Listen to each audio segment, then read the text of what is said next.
There's nothing more fundamentally American than the idea that all our citizens, no matter where they come from or what their politics are, should be able to make their voices heard. That's who we are.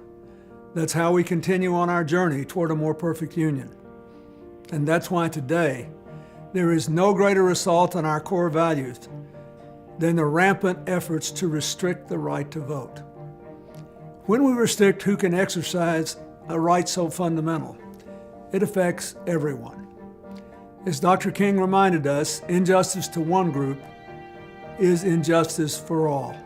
Now, all across the country, we're seeing a determined effort to turn the clock back, an effort taking many different forms. There are efforts to make it harder for college students to vote, requirements that people have to have an original birth certificate, and if they don't, they might not be able to vote. There are laws that prevent women who've changed their names after a divorce from having their votes counted on time. There's an enormous amount of elimination of early voting sites and shortening of voting hours, sometimes even targeting the hours on Sunday after church. They're all designed to make it harder for working people, especially people of color, the elderly, those with disabilities, and young college students to get to the polls. To form that more perfect union, we have to expand rights, not take them away. We have to empower people, not disempower them. Breaking down barriers and expanding opportunities has always been the hallmark of our nation and the bedrock of the Democratic Party. It's not enough anymore just to be against these new voting restrictions. We need to get back on the road forward and work for more and easier voting. We need to improve the voting experience, registering new voters, demystifying the process, expanding access to the ballot box, and making the process simpler and shorter. We know it works because we've done it before. 20 years ago last May, I signed the National Voting Registration Act. We called it the Motor Voter Law. It required state governments to offer voting registration at the same time people got their driver's license or applied for social services or had other interactions with state and local government. Now that's the kind of voter expansion that opens doors, not closes them, and why I am proud to launch this new voter expansion project at the Democratic National Committee.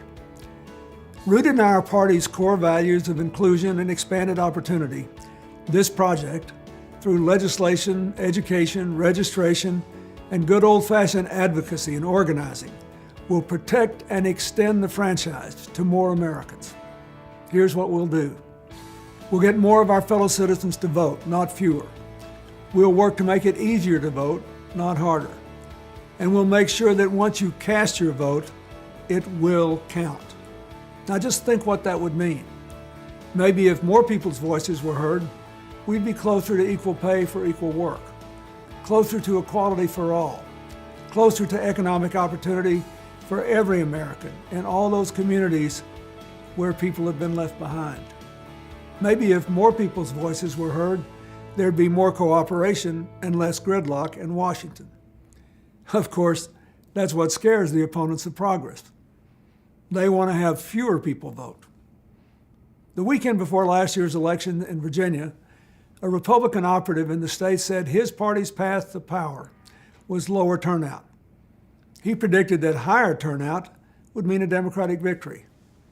And he was right about that. But we've never solved one single problem with less democracy. We've never moved forward with less participation. This is a democratic, inclusive country, not an elitist one.